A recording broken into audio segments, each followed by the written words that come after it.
हरे कृष्ण। श्री हरि के इस पावन दिन पर जब मोहिनी एकादशी का महात्म्य सुनने के लिए आप सभी श्रद्धालुगण एकत्रित हुए हैं, तब एक बात अवश्य ध्यान में रखिए। ये व्रत केवल उपवास नहीं बल्कि आस्था, श्रद्धा और नियम का अद्भुत संगम है। इस व्रत की पूर्णता के लिए, इसकी गहराई को समझने के लिए मोहिनी एकादशी की कथा से पहले ग्यारस माता की कथा सुनना अत्यंत आवश्यक है। ग्यारस माता की कथा हमें सिखाती है कि अगर नियमों और संयम के साथ व्रत किया जाए तो भगवान की कृपा अवश्य मिलती है। बिना नियम, बिना श्रद्धा के किया गया उपवास केवल भूख रह जाता है, लेकिन विधि पूर्वक किया गया व्रत पापों का नाश और पुण्यों की प्राप्ति कराने वाला होता है। आइए श्रोताओं, हम सबसे पहले ग्यारस माता की पावन कथा का श्रवण करें ताकि हमारी एकादशी सिद्ध हो और भगवान श्री विष्णु की कृपा हम सभी पर बनी रहे। सभी प्रेम से बोलिए ग्यारस माता की जय, मोहिनी एकादशी की जय। एक बार देवर्षि नारद जी वैकुंठ लोक को गए। वहां उन्होंने भगवान श्री लक्ष्मी नारायण जी को प्रणाम किया। फिर नारद जी ने श्री हरि से कहा, प्रभु, अब धरती पर आपका प्रभाव कम हो रहा है। धर्म पर चलने वालों को कोई अच्छा फल नहीं मिल रहा। जो पाप कर रहे हैं उनका भला हो रहा है। तब श्री हरि कहने लगे, ऐसा नहीं है देवर्षि, जो भी हो रहा है सब नियति के कारण हो रहा है। श्री हरि की बात सुनकर नारद जी बोले, प्रभु, मैं तो देखकर आ रहा हूँ कि पापियों को तो अच्छा फल मिल रहा है, लेकिन भला करने वाले और धर्म के रास्ते पर चलने वाले लोगों को बुरा फल मिल रहा है। उन्हें दुख भोगने पड़ रहे हैं। भगवान ने कहा, देवर्षि, कोई ऐसी घटना बताओ जिससे तुम्हें ये लग रहा हो।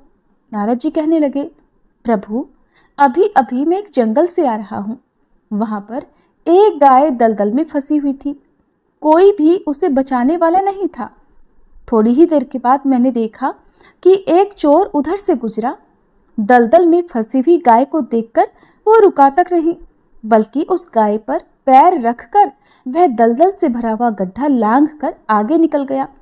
आगे गया तो उस चोर को सोने की मोहरों से भरी एक थैली मिली। थोड़ी ही देर बाद वहां पर एक साधु महाराज आए। उन्होंने उस गाय को दलदल में फंसा देखा तो गाय को बाहर निकालने की पूरी कोशिश की और पूरी ताकत लगाकर आखिरकार उस गाय को निकाल लिया। गाय को बाहर निकालने के प्रयास में वह साधु महाराज खुद दलदल से लथपथ हो गए थे। जब वह साधु महाराज आगे बढ़े तो एक गड्ढे में गिर गए और उन्हें चोट लग गई। प्रभु, अब आप ही बताइए, ये कौन सा न्याय है? नारद जी की पूरी बात सुन लेने के बाद श्री हरि बोले, देवर्षि, ये सही ही हुआ। जो चोर गाय पर पैर रखकर भाग गया था, उसकी किस्मत में तो एक खजाना था, लेकिन उसके इस पाप के कारण उसे केवल कुछ मोहरें ही मिल पाईं। वहीं उन साधु महाराज को गड्ढे में इसलिए गिरना पड़ा क्योंकि उनके भाग्य में उस समय मृत्यु लिखी हुई थी। लेकिन एक गाय को बचाने के कारण, दलदल से बाहर निकालने के कारण उनके पुण्य बहुत अधिक बढ़ गए और उनकी मृत्यु बस एक छोटी सी चोट में बदल गई। इंसान के कर्म से ही उसका भाग तय होता है देवर्षि, इसलिए अच्छे कर्म करना कभी भी नहीं छोड़ना चाहिए। श्री हरि की बात सुनकर देवर्षि नारद मुस्कुराते हुए और प्रभु को प्रणाम करते हुए नारायण नारायण कहकर प्रभु की रचाई हुई सृष्टि की अन्य लीलाएं देखने के लिए चल पड़े। प्रेम से बोलिए श्री लक्ष्मी नारायण भगवान की जय। अब सुनिए एकादशी माता की कथा। इस कथा को सुनने से ही एकादशी का व्रत पूरा माना जाता है। श्रोताओं, एक बार एक बूढ़ी माँ ने एकादशी का उपवास रखा। बड़े ही भक्ति भाव से वह एकादशी की पूजा किया करती थी। वे बूढ़ी हो चुकी थी। उन्हें वृद्धावस्था में कोई भी ऐसी वस्तु नहीं चाहिए थी जो वे एकादशी का उपवास रखती, क्योंकि एकादशी का उपवास रखने से तो श्री हरि की कृपा से सब कुछ मिल जाता है। वो बूढ़ी माँ तो अपने बच्चों के लिए, अपने परिवार की सुख सुविधा के लिए इतना कठिन व्रत रखती थी। वे दिन भर तो बड़ा कठिन मन करके और अपनी प्यास को किसी तरह से रोके रही, क्योंकि एकादशी के व्रत में वो जल की एक बूंद भी ग्रहण नहीं करती थी। द्वादशी को ही जल पीकर वो अपने व्रत का पारणा किया करती थी। दिन भर उन्होंने किसी प्रकार अपने मन को संयमित रखा, पूजा पाठ की, व्रत की कथा पढ़ी सुनी और फिर पंडित जी को मिट्टी के एक पात्र में भरकर पानी और मौसमी फल दान में दिए। दोना भरकर शक्कर भी वितरित की। उन्हें गर्मी के कारण बड़ी बेचैनी हो रही थी। एक तो निराहार और निर्जल रहकर उपवास रखा था और ऊपर से प्यास भी अधिक सता रही थी। इस कारण उन्होंने सोचा कि चलो पानी में बैठूं, शायद थोड़ी शांति मिले। ये सोचकर वह पानी में बैठी रही, पानी से बार बार कुल्ला करती और मुंह हाथ धोती रही। तब कहीं जाकर उन्हें थोड़ा बहुत चैन मिला। एक तो धूप तेज की पड़ रही थी, इस कारण बार बार बूढ़ी माँ का मुंह सूखा जा रहा था। बूढ़ी माँ बड़ी बेचैन हो रही थी। एक तो बुढ़ापा, दूसरा यह भयंकर गर्मी। बुढ़ापे की तो स्थिति ही कुछ ऐसी होती है, बड़ी मुश्किल से धीरज बंध पाता है। अब किसी प्रकार रो धोकर दिन कट पाया। अब बूढ़ी माँ के सामने पहाड़ सी लंबी रात थी, जिसका कट पाना बड़ा ही मुश्किल दिखाई दे रहा था। चारपाई पर पड़ी हुई बूढ़ी माँ को किसी प्रकार भी शांति नहीं मिल रही थी। बार बार प्यास के मारे गला सूख रहा था और वे इस प्रकार बेचैन होकर करवटें बदलती जा रही थी। कई बार उठकर वे घर के बाहर जाती, फिर अंदर आ जाती। ना उन्हें घर के अंदर शांति मिल रही थी, ना बाहर।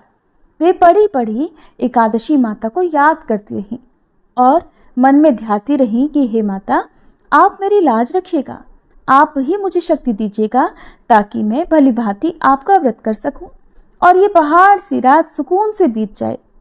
प्यास के कारण बूढ़ी माँ की बेचैनी तो बढ़ ही रही थी। उन्होंने धैर्य रखने का बहुत प्रयास किया, लेकिन आखिरकार उनकी सहनशीलता की सीमा टूट गई और वे घबराकर प्यास के मारे एकदम चिल्ला पड़ी, बचाओ बचाओ। बूढ़ी माँ का चिल्लाना सुनकर उनके परिवार के सभी सदस्य उनके आसपास इकट्ठा हो गए और बूढ़ी माँ की चारपाई के पास पहुंच गए। सब बोले, अम्मा जी क्या हुआ, आपको क्यों चिल्ला रही हो? और जब आपसे व्रत नहीं रखा जाता तो इस बुढ़ापे में इतना कठिन व्रत क्यों कर रही हो? अम्मा जी, अगर शरीर में ताकत है तभी तो भक्ति हो पाएगी, आप पानी पी लीजिए। बूढ़ी माँ अपने परिवारजनों से बोली, मेरे तो प्यास के मारे प्राण ही निकले जा रहे हैं, जरा जल्दी से मेरी छाती पर ठंडे पानी का घड़ा तो रख दो। नातियों ने दौड़कर दादी की छाती पर ठंडे पानी का बर्तन रख दिया। तब कहीं जाकर उन्हें थोड़ा बहुत सुकून मिला और जब सुकून मिला तो थोड़ी देर के लिए उन्होंने अपनी आंखें बंद कर ली। इधर एकादशी माता सोचने लगी, ये है तो बूढ़ी माँ, लेकिन बड़े नियम से मेरा व्रत रखती हैं, चलकर इनकी परीक्षा लेनी चाहिए। ऐसा विचार कर एकादशी माता आधी रात को मुर्गा बनकर कुकड़ू कू करने लगी। मुर्गे की टेर सुनकर बूढ़ी माँ जल्दी से उठी और बाहर जाकर आसमान की ओर निहारा, लेकिन आसमान में तो कहीं भी उन्हें सुबह का तारा दिखाई ही नहीं दिया। अब वे सोचने लगी कि फिर यह मुर्गा भला क्यों और कैसे बोल गया। एक तो उन्हें प्यास लग रही थी, अब थोड़ा बहुत उनका मन भी बेचैन होने लगा। आखिरकार उन्होंने ये दृढ़ निश्चय किया कि अब तो मैं इस व्रत को पूरा करके ही छोड़ूंगी, फिर चाहे व्रत पूरा होने तक मेरे प्राण ही क्यों ना निकल जाएं। मन में ऐसा पक्का निश्चय कर वह वापस चारपाई पर आकर लेट गई।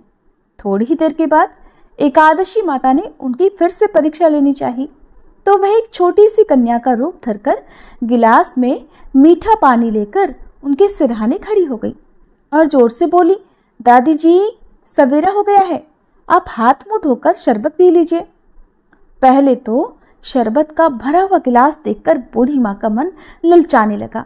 प्यास के मारे गला जो सूख रहा था, किंतु अचानक उन्हें याद आया कि उनका तो एकादशी का उपवास है। फिर उन्होंने सोचा कि अभी तो वे किसी भी तरह से ये शरबत नहीं पी सकती और फिर वे चुपचाप वापस अपनी चारपाई पर लेट गईं। जैसे ही उनकी आंख लगी तभी उन्हें एहसास हुआ कि मानो किसी ने उन्हें पानी से भरे हुए कुएं में पटक दिया हो। वे बहुत देर तक उस कुएं में हाथ पांव चलाती रहीं, लेकिन इस बीच उन्होंने अपने मुंह में पानी की एक बूंद भी नहीं जाने दी, क्योंकि उनका एकादशी का उपवास जो था, और वे पक्के निश्चय के साथ अपना व्रत पालन करती रही। थोड़ी ही देर में उन्हें ऐसा लगा मानो सामने आग जल रही हो। आग के कारण बड़ी भारी गर्मी लगने लगी। प्यास के मारे उनके प्राण निकलने लगे। लेकिन इतना सब होने के बाद भी बूढ़ी माँ ने पानी की एक बूंद भी नहीं पी। वे तो बस चारपाई पर बैठी बैठी एकादशी माता का ध्यान करती रही। अब सवेरा होने में बस कुछ ही समय है, ये जानकर वे बड़ी तसल्ली के साथ इधर उधर घूमने लगी। एकादशी माता अब तक ये बात अच्छी तरह से समझ गई कि इन बूढ़ी माँ को किसी भी प्रकार से अपने व्रत से नहीं टाला जा सकता। वे उनके सत्य व्रत को भली भांति समझ गई थी। अब सवेरा हो गया तो बूढ़ी माँ ने स्नान किया, भगवान श्री हरि का पूजन किया, फिर एकादशी माता की कथा सुनी, ब्राह्मणों को दक्षिणा देकर भोजन कराया, तब कहीं जाकर उन्होंने जल ग्रहण किया। कन्याओं को भोजन कराने के बाद बूढ़ी माँ ने फिर स्वयं भोजन किया और उस श्रेष्ठ व्रत के प्रभाव से बूढ़ी अम्मा की आयु में वृद्धि हो गई, उनकी आयु बढ़ गई। उनका घर परिवार हरा भरा हो गया। अब उनके घर में किसी भी चीज का कोई अभाव नहीं रहा। उनका घर हर प्रकार के सुख साधनों से भर गया। नाती नातिन से उनका घर भर गया और वे उसी दिन से 12 महीने की एकादशी का व्रत करने लगी। एकादशी माता के व्रत के पुण्य प्रताप से इस संसार में हर प्रकार के सुख भोग कर वह बूढ़ी माँ अंत में भगवान श्री हरि के धाम को चली गई।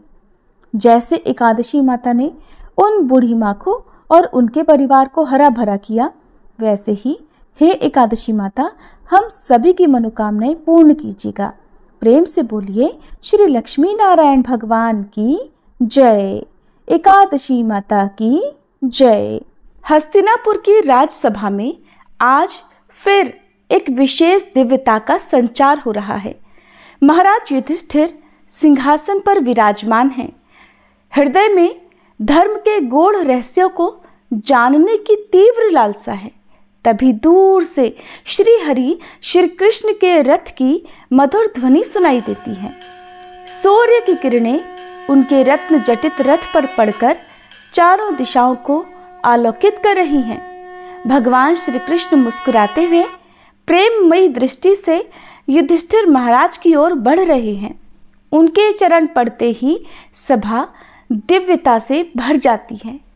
महाराज युधिष्ठिर विनम्रता से श्री कृष्ण के चरणों में प्रणाम कर निवेदन करते हैं, हे मधुसूदन, कृपा कर मुझे बताएं कि वैशाख मास के शुक्ल पक्ष की एकादशी, जिसे मोहिनी एकादशी कहा जाता है, उसका क्या महत्व है, इसकी कथा क्या है। तब श्री कृष्ण मधुर वाणी में कहते हैं, धर्मराज, ये एकादशी पुण्य, मोक्ष और समस्त पापों के विनाश की शक्ति रखने वाली है। इसके व्रत से मनुष्य मोह से मुक्त होकर परम शांति और वैकुंठ लोक की प्राप्ति करता है। और प्रिय श्रोताओं, इससे पहले कि हम इस पुण्य कथा का श्रवण करें, आइए हम सभी मिलकर प्रभु श्री विष्णु के चरणों में अपनी प्रार्थना अर्पित करें। हे साक्षात नारायण, हे त्रिभुवन के पालक, आज मोहिनी एकादशी की इस पुण्य वेला में हम सभी आपके चरणों में शीश झुकाते हैं। कृपया हमारे सभी पापों को क्षमा करें, हमें शुद्ध हृदय प्रदान करें और इस व्रत के पुण्य से हमारी मनोकामनाओं को पूर्ण करें। हमें भक्ति, श्रद्धा और प्रेम की शक्ति दें ताकि हम सच्चे हृदय से आपकी सेवा कर सकें। आप ही हमारे जीवन के सार हैं, आप ही हमारे रक्षक हैं। सभी प्रेम से बोलिए श्री विष्णु भगवान की जय, श्री कृष्ण भगवान की जय। अब प्रभु की कृपा से आइए मन, वचन और हृदय से एकाग्र होकर मोहिनी एकादशी की इस अद्भुत कथा का श्रवण करें। एक समय धर्मराज युधिष्ठिर ने श्रद्धापूर्वक भगवान श्री कृष्ण से कहा, हे मधुसूदन, वैशाख महीने के शुक्ल पक्ष की एकादशी का क्या नाम है और उसके उपवास को करने का क्या विधान है? कृपा कर ये सब मुझे विस्तार पूर्वक बताइए। तब भगवान श्री कृष्ण कहने लगे, हे धर्मराज, मैं इस विषय में एक पौराणिक कथा सुनाता हूँ जिसे एक समय महर्षि वशिष्ठ जी ने श्री रामचंद्र जी से कहा था। उसे अब मैं तुमसे कहता हूँ, ध्यानपूर्वक सुनो। एक बार की बात है, भगवान श्री राम ने महर्षि वशिष्ठ से कहा, हे गुरुश्रेष्ठ, मैंने जनक नंदिनी सीता जी के वियोग में बहुत कष्ट भोगे हैं, इसलिए अब मेरे कष्टों का नाश भला किस प्रकार होगा? आप मुझे कोई ऐसा व्रत बताने की कृपा करें जिससे मेरे सभी पाप और कष्ट नष्ट हो जाएं। तब महर्षि वशिष्ठ ने कहा, हे श्री राम, आपने लोक कल्याण के लिए बहुत उत्तम प्रश्न किया है। आपकी बुद्धि अत्यंत कुशाग्र और पवित्र है। आपके नाम के स्मरण मात्र से ही मनुष्य पवित्र हो जाते हैं। आपने लोक हित में ये बड़ा ही उत्तम प्रश्न किया है। अब मैं आपको एक एकादशी व्रत का महात्म्य सुनाता हूँ। वैशाख मास के शुक्ल पक्ष की एकादशी का नाम मोहिनी एकादशी है। इस एकादशी का उपवास करने से मनुष्य के सभी पाप तथा दुख नष्ट हो जाते हैं। इस उपवास के प्रभाव से मनुष्य मोह के बंधन से मुक्त हो जाता है। इसलिए हे राम, दुखी मनुष्य को इस एकादशी का उपवास अवश्य ही करना चाहिए। इस व्रत के करने से मनुष्य के समस्त पाप नष्ट हो जाते हैं। अब आप इसकी कथा को भी श्रद्धापूर्वक सुनिए। प्राचीन समय में सरस्वती नदी के किनारे भद्रावती नाम की एक नगरी बसी हुई थी। उसी नगरी में द्युतिमान नाम का एक राजा राज्य करता था। उसी नगरी में एक वैश्य भी रहता था जो धन धान्य से परिपूर्ण था। उसका नाम था धनपाल। वह अत्यंत धर्मात्मा और नारायण भक्त था। उसने नगर में अनेकों भोजनालय, प्याऊ, कुएं, तालाब, धर्मशालाएं आदि बनवाए। सड़कों के किनारे आम, जामुन, केले, नीम आदि के वृक्ष लगवाए जिससे राहगीरों को सुख मिले। उस वैश्य के 5 पुत्र थे, जिनमें सबसे बड़ा पुत्र अत्यंत पापी और दुष्ट था। वह वेश्याओं और दुष्टों की संगति किया करता था। इससे जो भी समय बच जाता उसे वह जुआ खेलने में व्यर्थ कर दिया करता था। वह बड़ा ही अधम था और देवता, पितृ आदि किसी को भी नहीं मानता था। अपने पिता का अधिकतर धन वह बुरे कर्मों में ही उड़ाया करता था।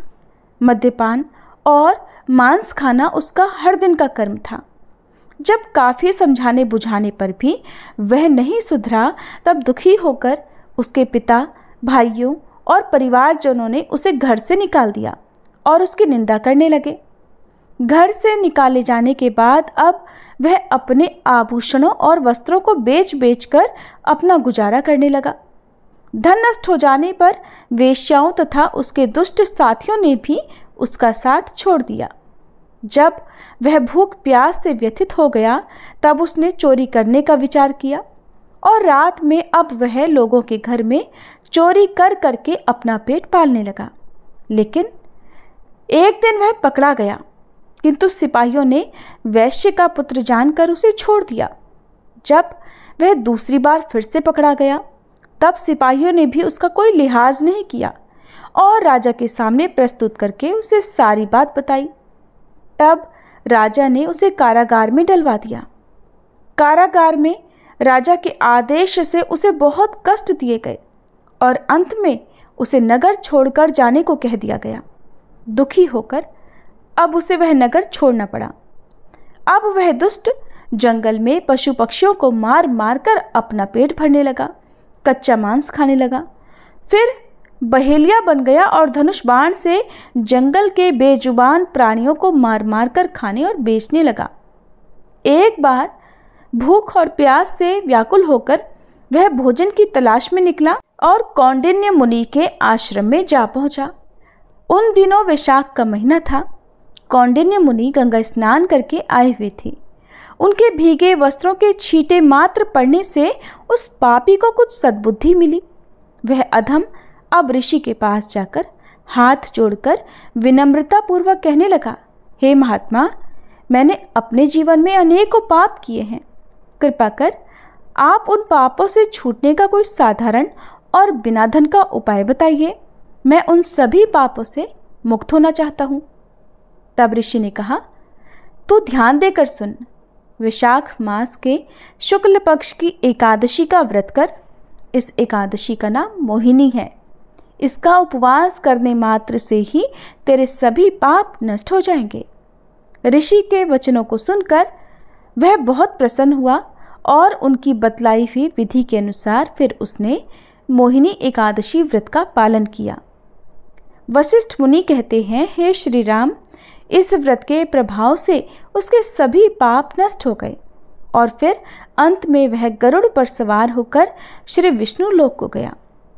संसार में एकादशी व्रत से उत्तम दूसरा कोई व्रत नहीं है। एकादशी के महात्म्य के श्रवण और पठन से जो पुण्य मिलता है वह पुण्य 1 सहस्त्र गौदान के पुण्य के बराबर है। कथा का सार ये है कि प्राणी को सदैव संत जनों का संग करना चाहिए। संतों की संगति से मनुष्य को न केवल सद्बुद्धि मिलती है अपितु उसके जीवन का उद्धार हो जाता है। पापियों की संगत प्राणी को घोर नरक में ले जाती है। युधिष्ठिर महाराज को मोहिनी एकादशी व्रत का महात्म्य सुनाकर भगवान श्री कृष्ण मौन हो गए और फिर धर्मराज युधिष्ठिर ने भी श्रद्धापूर्वक मोहिनी एकादशी का दिन आने पर श्रद्धापूर्वक इस एकादशी व्रत का पालन किया और द्वादशी तिथि को शुभ मुहूर्त में व्रत का पारण किया। इस प्रकार भगवान श्री कृष्ण ने मोहिनी एकादशी की पवित्र कथा युधिष्ठिर महाराज को सुनाई, उनकी सभी शंकाओं का समाधान किया और उन्हें धर्म में दृढ़ किया। कथा समाप्त होते ही उन्होंने करुणामयी दृष्टि से युधिष्ठिर को देखा, आशीर्वाद दिया और अपने दिव्य रथ पर बैठकर मधुर मुस्कान के साथ द्वारका की ओर प्रस्थान किया। भगवान श्री कृष्ण के प्रस्थान के बाद भी महल में उनके उपदेशों की दिव्यता बनी रही और अंत में भगवान श्री कृष्ण के दिव्य वचनों से प्रेरित होकर युधिष्ठिर महाराज सहित समस्त प्रजाजनों ने मोहिनी एकादशी आने पर व्रत धारण किया, नियम पूर्वक पालन किया, जिसके पुण्य प्रताप से सभी को अंत में मोक्ष की प्राप्ति हुई। ऐसी है मोहिनी एकादशी व्रत की महिमा। एकादशी व्रत विशेषकर अपने सभी पापों के नाश के लिए रखे जाते हैं।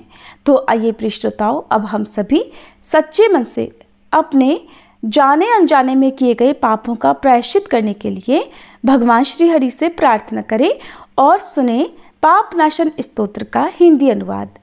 महर्षि वेद व्यास जी द्वारा रचित 18 पुराणों में से एक अग्नि पुराण में अग्निदेव द्वारा महर्षि वशिष्ठ को दिए गए विभिन्न उपदेश हैं और इसी के अंतर्गत इस समस्त पाप नाशक स्तोत्र के बारे में महात्मा पुष्कर कहते हैं कि मनुष्य चित्त की मलिनतावश चोरी, हत्या, पर स्त्री गमन आदि तरह तरह के पाप करता है, पर जब चित्त कुछ शुद्ध होता है तब उसे इन पापों से मुक्ति की इच्छा होती है। उस समय भगवान नारायण की दिव्य स्तुति करने से समस्त पापों का प्रायश्चित पूर्ण हो जाता है। इसलिए इस दिव्य स्तोत्र का नाम समस्त पाप नाशक स्तोत्र है। महात्मा पुष्कर कहते हैं, सर्वव्यापी श्री विष्णु को सदा नमस्कार है, श्री हरि विष्णु को नमस्कार है। मैं अपने चित्त में स्थित सर्वव्यापी अहंकार शून्य श्री हरि को नमस्कार करता हूँ। मैं अपने मानस में विराजमान अव्यक्त, अनंत और अपराजित परमेश्वर को नमस्कार करता हूँ। सबके पूजनीय, जन्म और मरण से रहित, प्रभावशाली श्री विष्णु को नमस्कार है। श्री विष्णु मेरे चित्त में निवास करते हैं। श्री विष्णु मेरी बुद्धि में विराजमान है। श्री विष्णु मेरे अहंकार में प्रतिष्ठित हैं और श्री विष्णु मुझ में भी स्थित हैं। वे श्री विष्णु ही चराचर प्राणियों के कर्मों के रूप में स्थित हैं। उनके चिंतन से मेरे पाप का विनाश हो। जो ध्यान करने पर पापों का हरण करते हैं और भावना करने से स्वप्न में दर्शन देते हैं। इंद्र के अनुज शरणागतों का दुख दूर करने वाले उन पापापहारी श्री विष्णु को मैं नमस्कार करता हूँ। मैं इस निराधार जगत में अज्ञानांधकार में डूबते हुए को हाथ का सहारा देने वाले परात्पर स्वरूप श्री विष्णु के सम्मुख प्रणत होता हूँ।